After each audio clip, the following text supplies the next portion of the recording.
Brett Forsberg, T.A. Forsberg, joining us today. Okay, I've got a list of terms: affordable, attainable, workforce housing, missing middle. What do all these mean? Yeah, so this is part of the larger conversation of how do we afford our housing. We talk about affordability in housing across the country right now. Yeah. We keep hearing about people, especially in some of those bigger markets where the cost is just getting so astronomical. Yeah. It's hard for people to be able to put that in their monthly payment schedules. Well, yeah. I mean, it's a huge percentage of some people's income. Absolutely. And these terms all lead into that is how do we get to this idea of housing that is affordable to the median income and kind of the bulk of the wage earners for a region. So, for example, we've seen the price of housing in Lansing. We see it all over the internet, prices going up, up, and up. Yeah. And right now in Lansing, across all housing, the average is right around $95 a foot, but if you look at the trailing 12 months off the real estate data that we pulled this morning, the average house has been $171,000. So that's creeped up quite a bit over the last few years, where a few years ago I think it was right around $130,000. Yeah. So we're seeing it here too, maybe not as drastic as some of the other markets. Okay.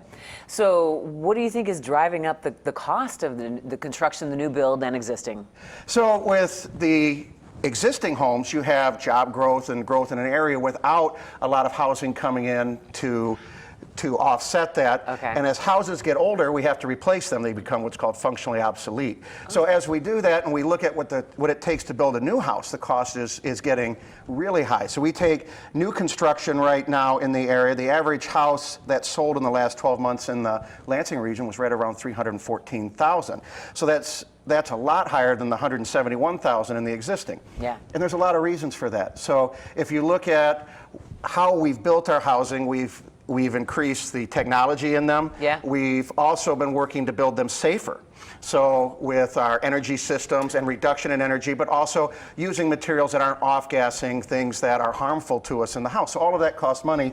And when you take the regulations and things and add all that together, and NAHB put out a statistic that between 14 and 28% of the cost of a house is just in the regulations from the last 20 years. Wow. It just keeps driving the housing up. Okay. So we're working at how do we work through that conversation and what can we do to look at to help keep the housing within the cost of what the median income is. All right, and that's very much the drive at T.A. Forsberg, your company, and we're almost out of time here today, Brett. Yeah. Eaton Village Pocket Neighborhood, that's one of the solutions that you guys that's one of the pieces of the conversation. Yeah. Go to our website, check out. We have a lot of resources. This is something that's passionate to us. Absolutely, you can absolutely tell. Thank you for coming by to talk about it today. T.A. Forsberg is who we're talking with today. Well, Brett was who we're talking with. More information.